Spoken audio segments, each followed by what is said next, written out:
ఓం శ్రీ గురుభ్యో నమః. ఓం శ్రీ మహాగణాధిపతయే నమః. ఓం శ్రీ సరస్వత్యై నమః. అందరికీ నమస్కారం. ఈరోజు మాఘ పురాణం 16వ అధ్యాయం పారాయణం. విముక్తి పొందిన ఆడకుక్క కథ.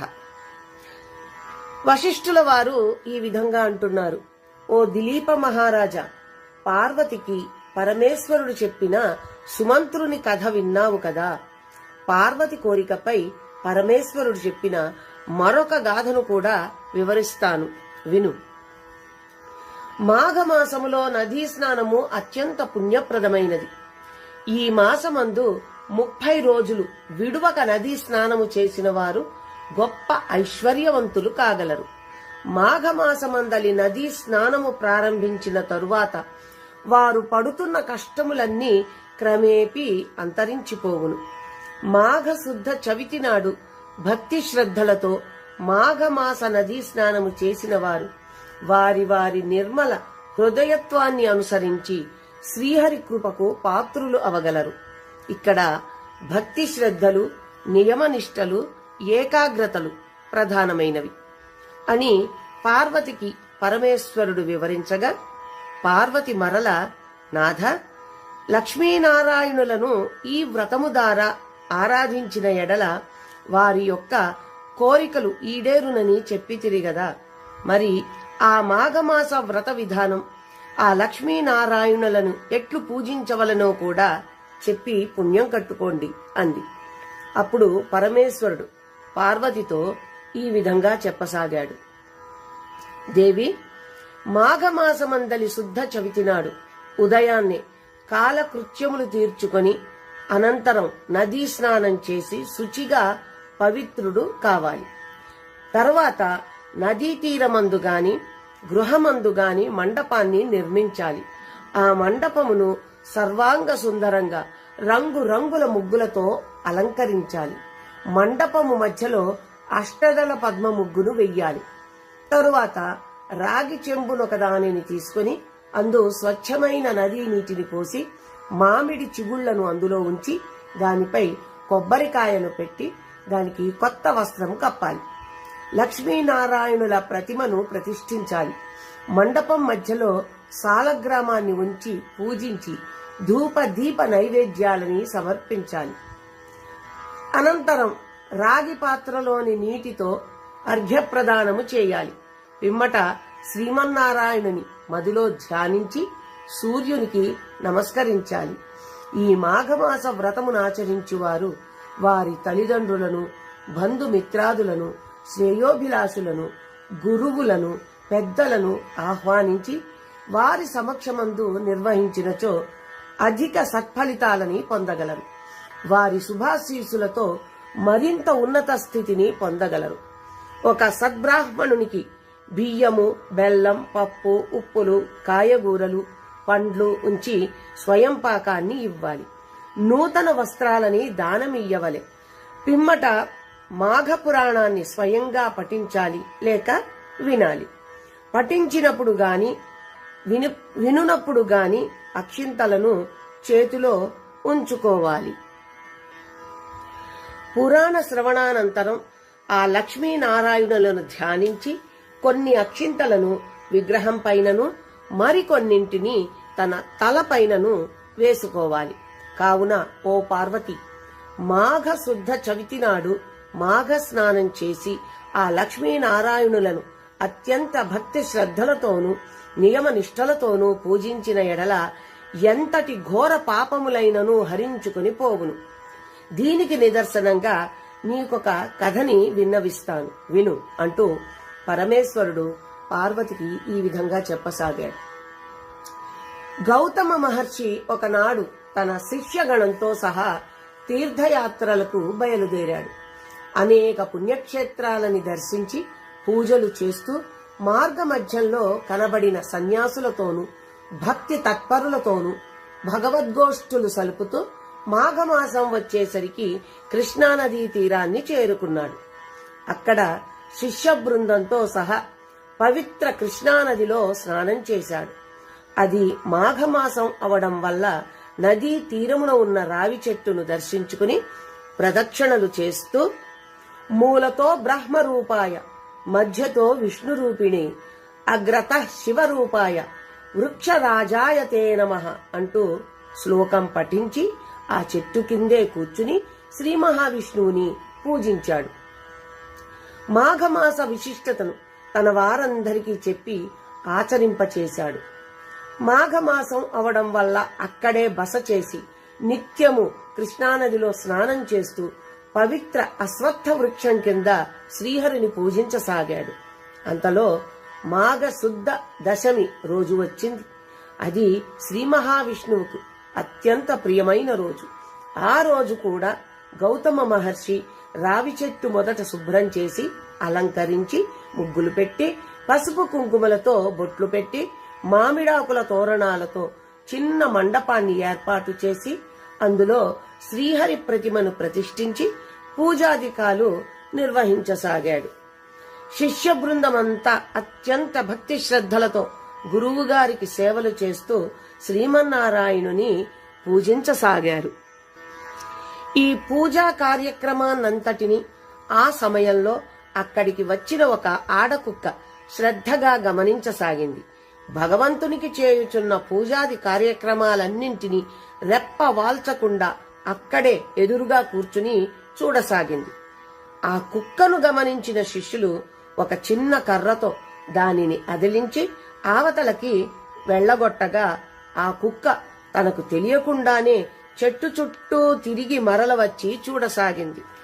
ఈ విధంగా శిష్యులు కుక్కని అదిలించడం, అది చుట్టూరా తిరిగి మరలా వచ్చి చేరడం జరుగుతోంది. అలా ఆ ఆడకుక్క 3 సార్లు చెట్టు చుట్టూ తిరిగి ప్రదక్షిణం చేయడం వలనను అది మాఘమాసమవుట వలన దాని పాపము హరించుకుపోయింది. 3వ ప్రదక్షిణం అయిన వెంటనే ఆ కుక్క కాస్త ఒక మహారాజుగా మారిపోయింది.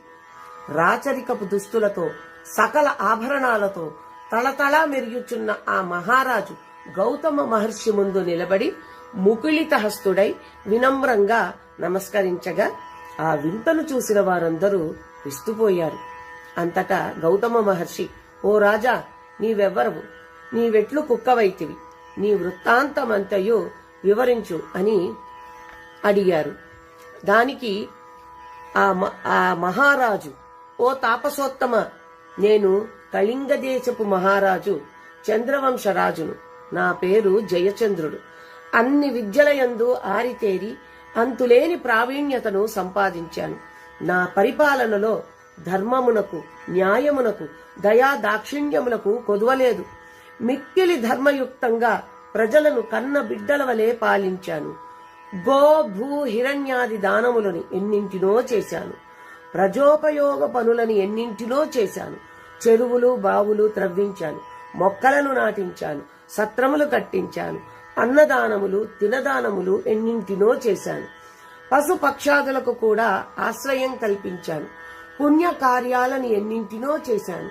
అనేక దేవాలయాలు, దేవతా విగ్రహాలు చేయించాను. యజ్ఞ యాగాదులను ఎన్నింటినో చేయించాను.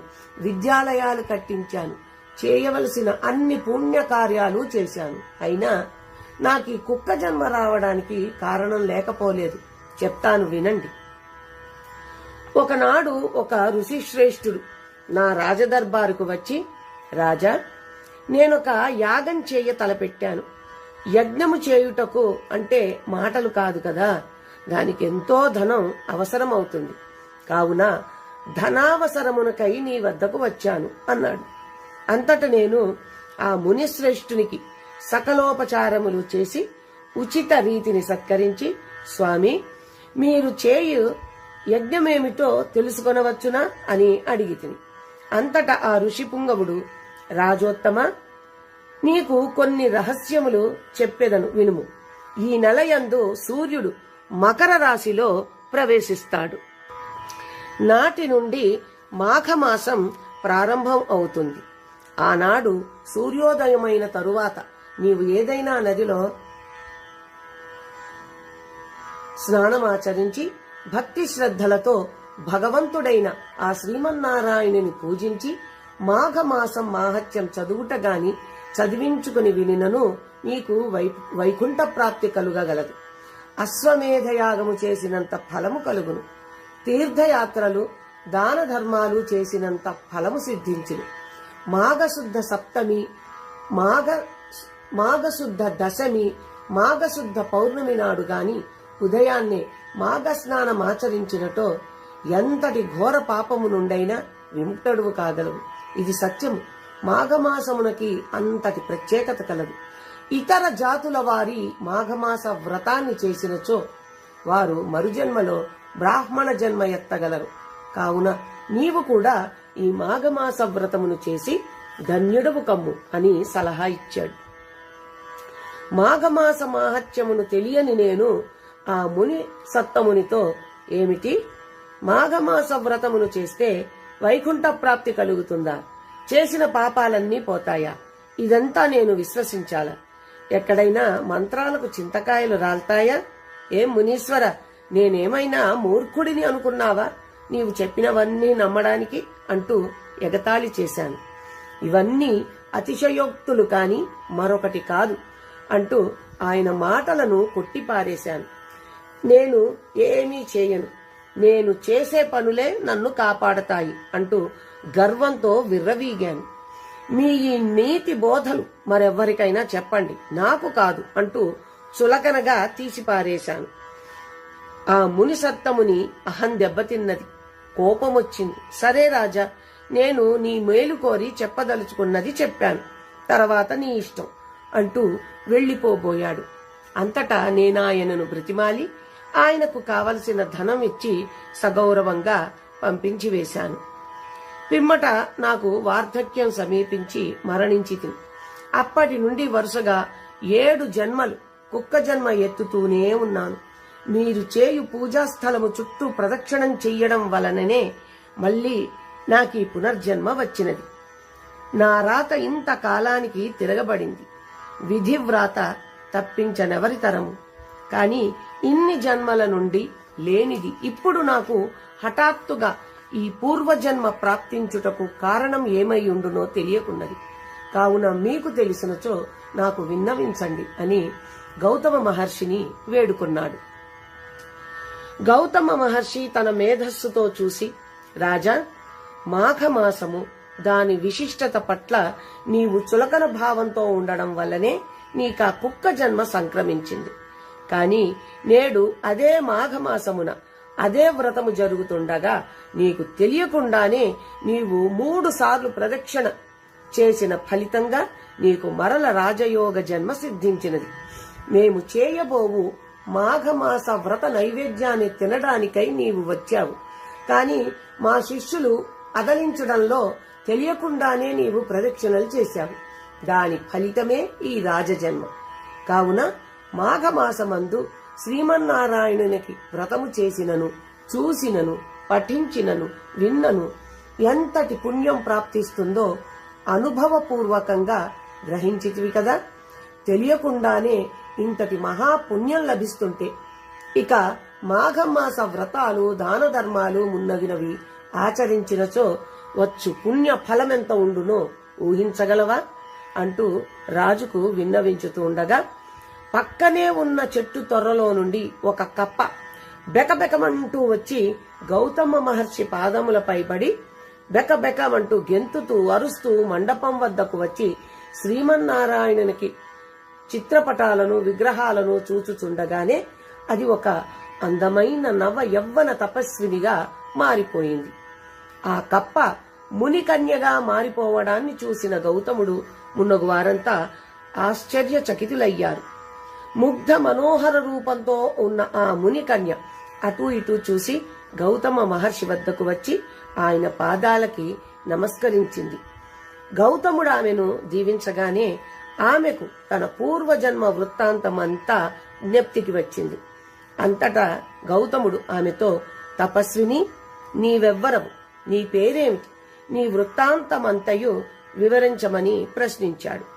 దానికి ఆమె తన పూర్వజన్మ వృత్తాంతమంతటిని ఈ విధంగా చెప్పసాగింది. ఇంతటితో మాఘపురాణం 16వ అధ్యాయం పారాయణం కూడా ముగిసింది. తిరిగి రేపటి పారాయణంలో కలుసుకుందాం. నమస్కారం.